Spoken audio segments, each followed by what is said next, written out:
से आज वापस आ रहा हूँ वाया शिमला।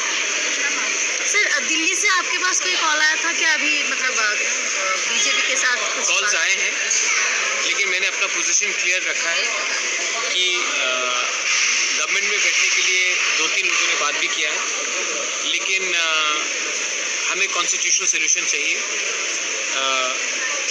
अगर आज मंत्री बनकर हम बैठ गए गवर्नमेंट में और अपने कम्युनिटी को कुछ नहीं दिया, तो ये वही चीज़ होगा जो IPFT ने किया था। हम चाहते हैं कि हमें एक सम्मान से एक कॉन्स्टिट्यूशन जो दिल्ली ने हमें बुलाया था इलेक्शन के पहले, उसी बात में आप शुरू कीजिए बात। हम लोग कॉन्स्टिट्यूशनल सोल्यूशन चाहते हैं।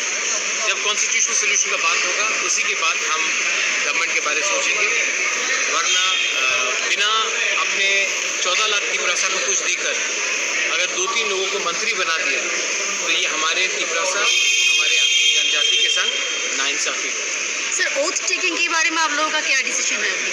वोट टेकिंग तो हम नहीं कर रहे हैं, वोट टेकिंग तो ऑनरेबल CM मानिक शाह जी कर रहे हैं। और आपके जो MLAs हैं उनके एक हम लोग साथ तो नहीं, हमारा तो वोट टेकिंग कल नहीं है, कल तो शायद सिर्फ मंत्रिमंडल का। आप लोगों का कब है? कोई वो तो जब ये लोग नोटिफाई करेंगे तभी होगा, ये तो मेरे नॉलेज में नहीं है। CM ने आपको बुलाया जो better people and leader ship के इसको सबको अलग करने के लिए, उसके विषय में आसाम के CM ने बुलाया, बात किया। मैं समझता हूँ उनका क्या पॉइंट है, उसको भी समझना चाहिए मेरा पॉइंट। बैठकर बीच में बात करेंगे तो सोल्यूशन निकलेगा, लेकिन जो भी सोल्यूशन होगा ये कम्युनिटी का सोल्यूशन होना चाहिए, ना कि पॉलिटिशियन का सोल्यूशन होना चाहिए।